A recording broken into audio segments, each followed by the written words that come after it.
everybody, Kissy.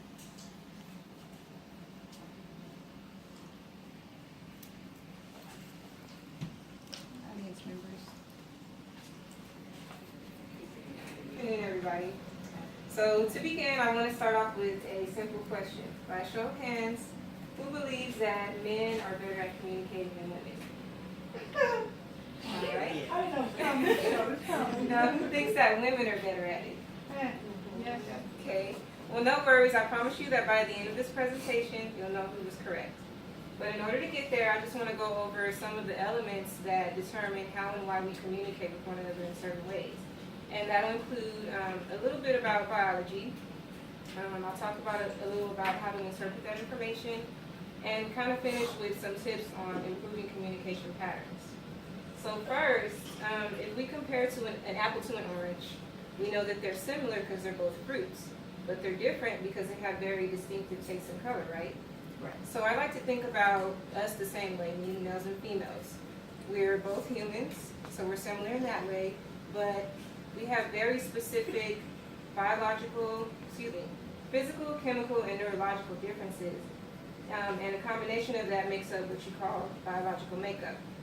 So there was an article done by someone named Simon Baron Cohen, and in the article, Cohen references a study that was done by Cambridge University. And what the study entailed was researchers showing a variety of pictures to boys and girls. And what they noticed is that the girls seemed to focus more on pictures of faces, pictures of humans, whereas the boys seemed to focus more on, and they were more drawn to the pictures of objects like toys and things like that.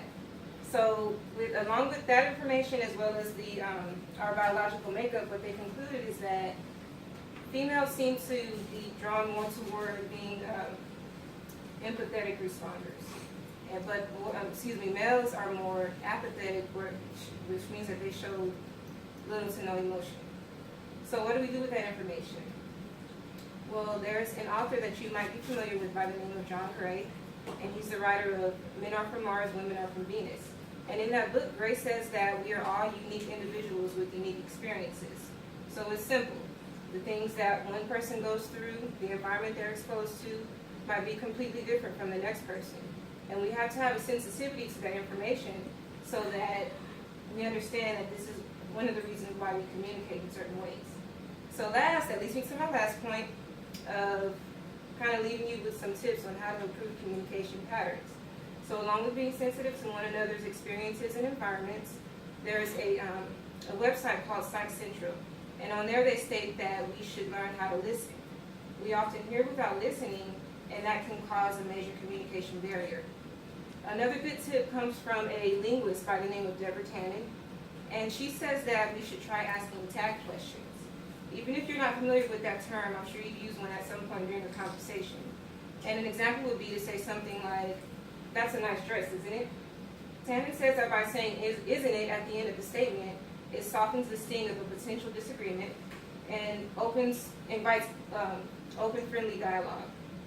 So in summary, to answer the initial question as to who communicates better, everyone is correct. No gender is better than the next when it comes to how we interpret and transmit information. We just do it differently. So that's a combination of our biology, it's a combination of our environment and experiences, and as long as we're open to improving on those communication patterns, then we can all reach the same goal in communication, which is to be understood. So I just want to leave you with a final thought by Tony Robbins, and he sums it up the best to say, to effectively communicate, we must realize that we are all different in the way we perceive the world, and use this understanding as a guide to our communication with others. Thank you. Oh, that's so awesome!